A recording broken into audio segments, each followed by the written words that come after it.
And as we have just checked our information, the Khrushchev landing routine does appear on your first album. First album. No.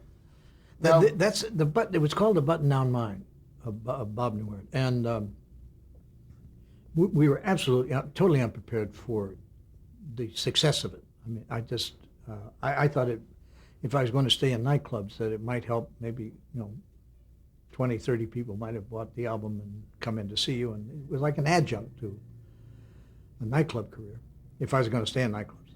And so we were totally unprepared for the reaction. I didn't quite understand what the Button Down Mind meant, so I called Warner Brothers because it came from them. And what it was that so many of the routines were about marketing or media or television, Khrushchev, which that's what reminded me, the Khrushchev. That at that time everyone wore a button-down collar on Madison Avenue, so they came up with a Button-Down Mind. And the album just, it went crazy. I mean, I went from a Man on the Street program in Chicago to a year and a half later to calls from Ed Sullivan, about 6 appearances. It was just weird. There was a period of adjustment that you just. Well, before we move off of the album, if I can impose upon you, probably one of my favorite pieces of comedy material ever written was the driving instructor routine. Can we have a little taste? Let me see. What can I take? Trying to think what I can take out of context in the driving instructor.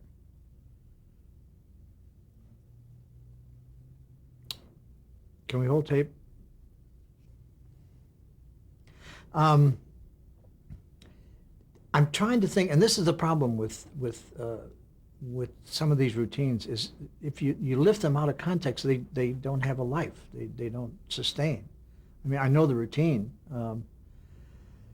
There is one of my favorite lines in the Abe Lincoln routine is Abe has hired this press agent who is a spin doctor, and Abe isn't real bright, and so the spin doctor is kind of explaining to him how they're marketing him with the stovepipe hat and the shawl and all that, and the string tie. And I remember he's on the phone. He says, "Yeah, Abe, yeah. Will you look at the bio? Yeah. Well, yeah. We saw a quote the other day, Abe. No, Abe. Yeah, you were a rail splitter, then an attorney. Yeah, but you wouldn't give up your law practice, to become a rail splitter. So that was." And I love the piece about writing everything on the envelopes. Oh yeah, write it on the backs of the envelopes. It looks like you wrote it on the train coming down. Yeah. But again, there's a you presume a certain intelligence that they know about that. Yeah. So now, talk about how the album sold. The album sold in excess of 1 million copies. It's funny you mentioned the driving instructor, because some of my friends, I was playing Mr. Kelly's, and I called up Warner's because some of my friends said, you had a record album, we can't find it anymore. So I said, well, let me call Warner Brothers. So I called Warner Brother Records and said, what's happening with the album? And they said, we're shipping every copy we can get to Minneapolis. It's gone absolutely crazy in Minneapolis. There's a disc jockey, Howard Viken, who keeps playing the driving instructor, and they're listing it in the newspaper as to what time it can be heard. And then it began to catch on in other cities. And totally unprepared for as I say, 6 Sullivan shows all of a sudden. I was watching them, and now all of a sudden I'm on them. So talk about your first appearance on the Sullivan Show. Well, it was similar to my first appearance in the Tidelands, because it was abject terror. It was just one of the first things you learn, and especially in nightclubs, is never let them see you sweat. You got to pretend like you know what you're doing, even if you don't. And because if an audience senses that you don't know what you're doing, you're dead meat. So there was a lot of bravado. And Sullivan was such a powerful show, especially in the nightclub world that I was in. You know, your money could double or triple as a result of an appearance on Ed Sullivan. So there was a lot of pressure. I remember, after a while I'd done several Sullivans, but you never knew what order you were going to go in, because you go in, we did an afternoon show, and then based on that, Ed would kind of routine the evening show, the live evening show. So you were on first, then it'd come and knock at the door and say, you follow Mickey Rooney. Okay, I follow Mickey Rooney. Okay, no, you don't. You follow the McGuire sisters. Okay, McGuire. You're on number one. You never knew where you were going to. So I'm standing backstage, and I'm following a French samurai act. Usually, you assume an Asian samurai, but this was a French samurai act. And they had these knives, and they're throwing them back and forth and catching them, and narrowly missing each other. And they finish, and there's applause. And Ed, for some reason, calls the samurai act over to talk to him. And I hear this commotion because in the booth they're going crazy because these guys don't speak any English, and they don't know why Ed decided to call them over. As Ed never told anybody who he was going to call over. So Ed said, "So where are you fellows from?" They both stared at him. They had no idea what he said. So he did what all Americans do. We say it louder and slower, Where are you fellows from? Finally one of them realized what the question he might be asking. And they said, Paris.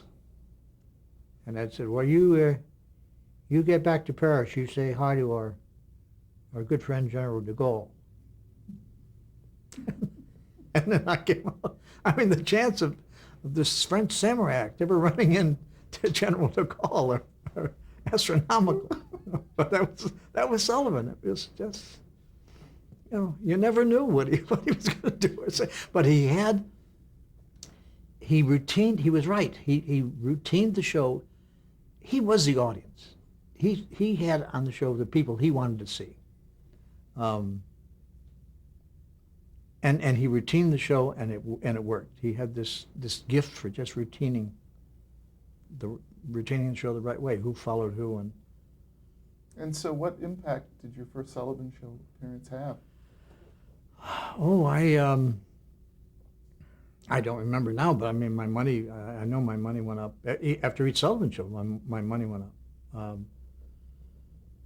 I did a movie called Catch-20, Hell is for Heroes, which was supposed to be a kind of a humorous or light World War II story. And by the time that they got around to shooting it, I was Bobby Darin, Fess Parker, James Coburn, and Steve McQueen. And that gave it a kind of a different twist. Directed by I forget his name, it'll come to me. So it became a more serious kind of, it wasn't really the movie I'd signed up to do. Don Siegel, who did all the, a lot of the Clint Eastwood movies. So my money had gone up now in nightclubs, and it wasn't bad money, but it wasn't great money. So it wasn't as much as I was getting in nightclubs. So I went up to Don Siegel and would keep suggesting every day how I could be killed. So I could accept some of the nightclub offers that I was turning down. And he said, no. He said, no, you're in till the end of the movie. Talk about some of the other television shows that you appeared on during this time. Start with the Jack Parr Show.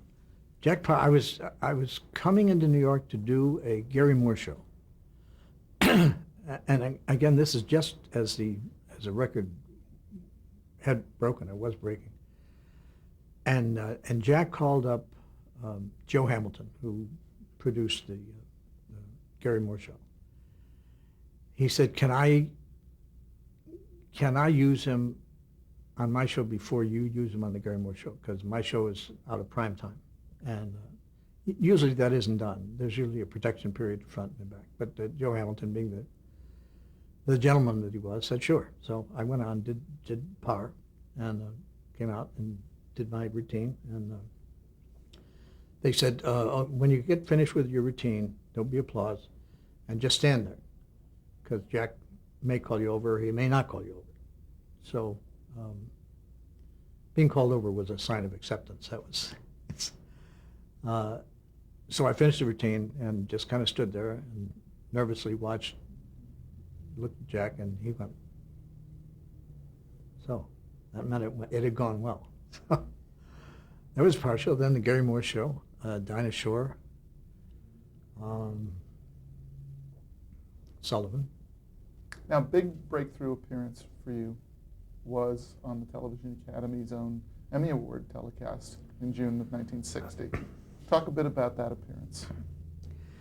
I was appearing at a club in Minneapolis named Freddy's, and got a call from Bob Finkel, who produced that year's Emmys. And he said,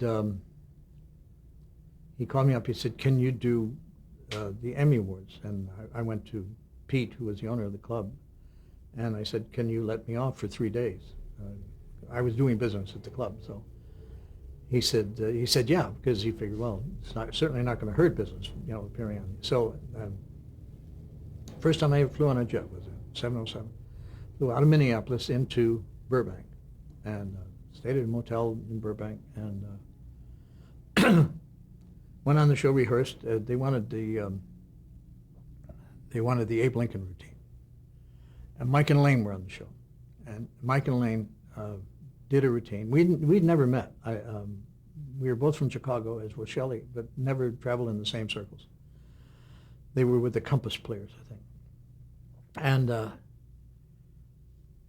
they had a routine on a shampoo, and one of the sponsors was Clairol. And so they went to Bob Finkel and said, they can't do that. So then Bob had to go to Mike and Lane and said, "Do you have another routine?" He said, "No, this is the one we want to do, and we don't find it offensive, and we're leaving." So now they came to me and they said, "Do you have another routine?" And I said, "Well," I said, "Yeah, but it doesn't have anything to do with television." They said, "That's all right." So then I remember we went in the makeup room. I sat with the writer and Bob Finkel, and I did the Submarine Commander, and they tried to figure out a reason why, raison d'etre, to put it on the Emmy Award. So I wound up doing two. Steve Allen's guys were there: Tom Poston, Louis Nye, Don Knotts, Pat Harrington, Bill Dana. They were all there. So it's like, this was wow. I'm meeting TV stars. It's the first time I met Tom. So then get back on the plane and fly back to Minneapolis and finish out my engagement at Freddy's. And how was your Emmy appearance received? I guess very well. I mean, you have to understand, this was kind of a haze. So much was happening that I wasn't asking the questions I guess I should have been asking, like, was that good? But it was kind of, ever since the album hit, it was just kind of a haze, and you were just, oh, they want you to fly. Then they flew me in one time to plug the album into New York, and to be on the David Susskind show. And I was on with Buddy Hackett, I think Tom Poston, Milt Kamen, and myself, I believe. And David Susskind asked me, he said, and I'd been doing it maybe 6 months, nightclubs and television. And he said, "You went to college?" I said, "Yes, I went to college." And he said, and you have a degree? I said, yes, I have a degree. I think I said in accounting, whatever I said. And Buddy Hackett said, you mean you don't have to do this?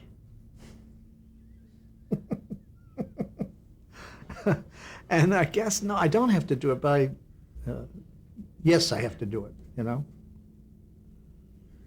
Now, in the meantime, your album sales are continuing to go very, very well. You've released now Button Down Mind Strikes Back. Talk a bit not only about how the albums are selling, but how they're being received specifically with respect to the Grammy Awards.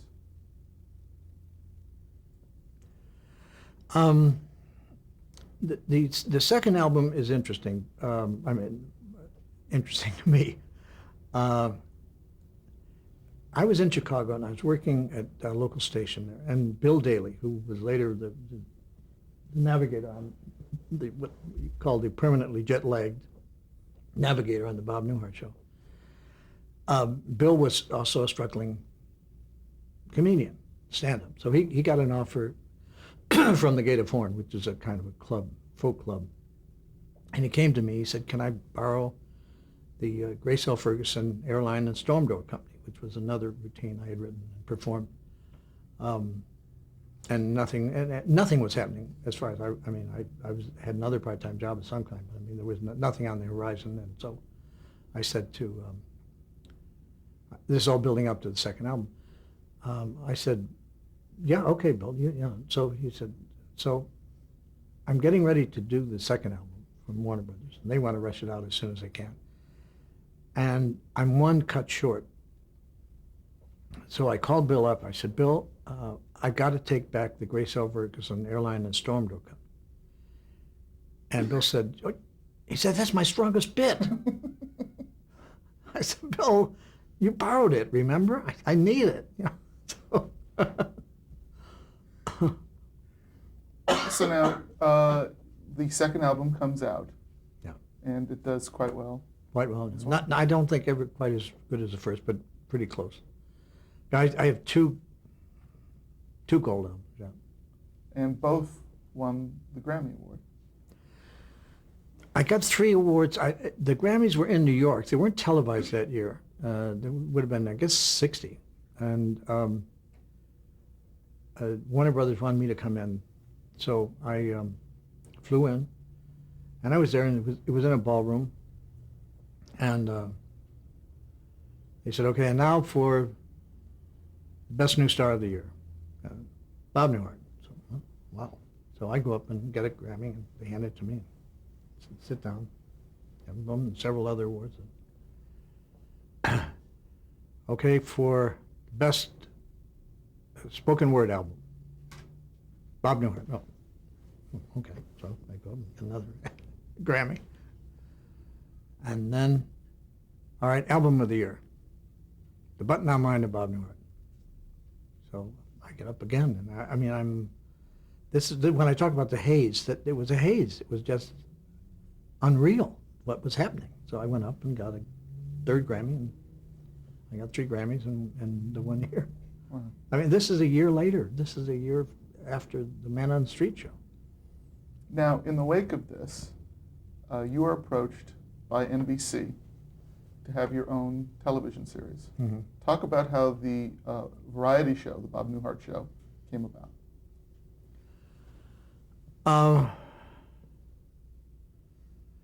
I was on the road a lot, and I was looking for a way of bringing some kind of structure to my life aside from hotel rooms and nightclubs. So they approached me about doing a show following Perry Como on Wednesday nights, and then a half-hour variety show. We decided to do a variety show, and then David Brinkley's Journal was on after, and we were opposite, I think, Naked City. Again, with my luck, you know, we were opposite Naked City and Armstrong Theater. Pretty heavy shows. So we decided to do a variety show, and I'd come out and do a monologue, and then we'd have a musical guest, and then I would do a sketch with some other people. And I was just awful in the sketches. I was just dreadful. I mean, I was fine when I was doing my own thing. When I was doing the monologue, I knew where I was, and I knew how to time it, but interacting with other actors was very difficult for me, and I watch it from time to time and still kind of cringe when I see it. But Nat Hiken once told me, you never learn anything from a good show. You only learn something from a bad show. And I won't say the show was bad. The show it got a Peabody Award. It was, and it got a Peabody, an Emmy, and a Pink Slip from NBC the very first year.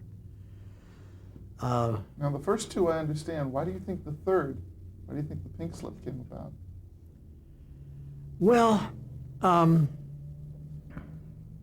I guess I can tell the story. The story is, they came to me, and we were borderline for renewal. I wasn't all that thrilled, because doing a new monologue every week was like very tough. And we did 33 shows. We didn't do 22. We did 33 at that time. So I felt like a limp dish rag at the end of the 33 shows. So they were talking about coming back, and they said, you got to get rid of the announcer, Dan Sorkin. And I said, no. You don't understand. Dan is really very much responsible for my being here, So, and they said, well, that's the way we want it. And by that time, I was ready to go back to nightclubs and concerts and that sort of thing. Talk about some of the other people you worked with on the show. First of all, some of the writers that you worked with. Dean Hargrove, who is now partnered with Freddie Silverman. Don Hinckley, who was a great writer, died. Milt Rosen. Ernie Chambers was one of the writers. Mel Tolkien from Sid Caesar's show. The head writer was Roland Kibbe, who had written for Fred Allen, and he and I hit it off at first, but then we didn't. And he had this. I think he was starting to feel the stress of the weekly show and doing the monologue every week. So he would send me an idea for a monologue, and he wrote it out, and then I would change it. I do it my way, my words, and he found that inappropriate, that I would change his words, and all I was doing was really making the words fit in my mouth. So anyway, we had a party. Bob Kaufman was another writer. And in terms of your writing, was the extent of your writing largely the monologue material for yourself, or were you writing some of the sketches? No, I would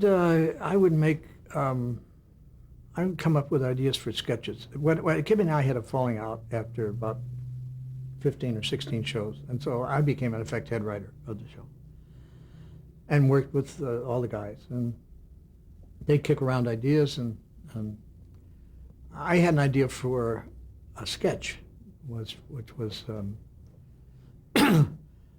a bunch of hunters were going to go out in northern Wisconsin, and it was the start of the hunting season. And I was a weatherman in Chicago, and of course they tune in to find out what the weather's going to be. And I'm very ill at ease and very nervous. And the phone rings in the lodge where all these 300 hunters are. And it's Nielsen, the Nielsen service. And they said, what are you watching? And I said, we're watching the weather show. And how many people are watching it with you? 300. So, well, that show becomes the #1 show in the country because of...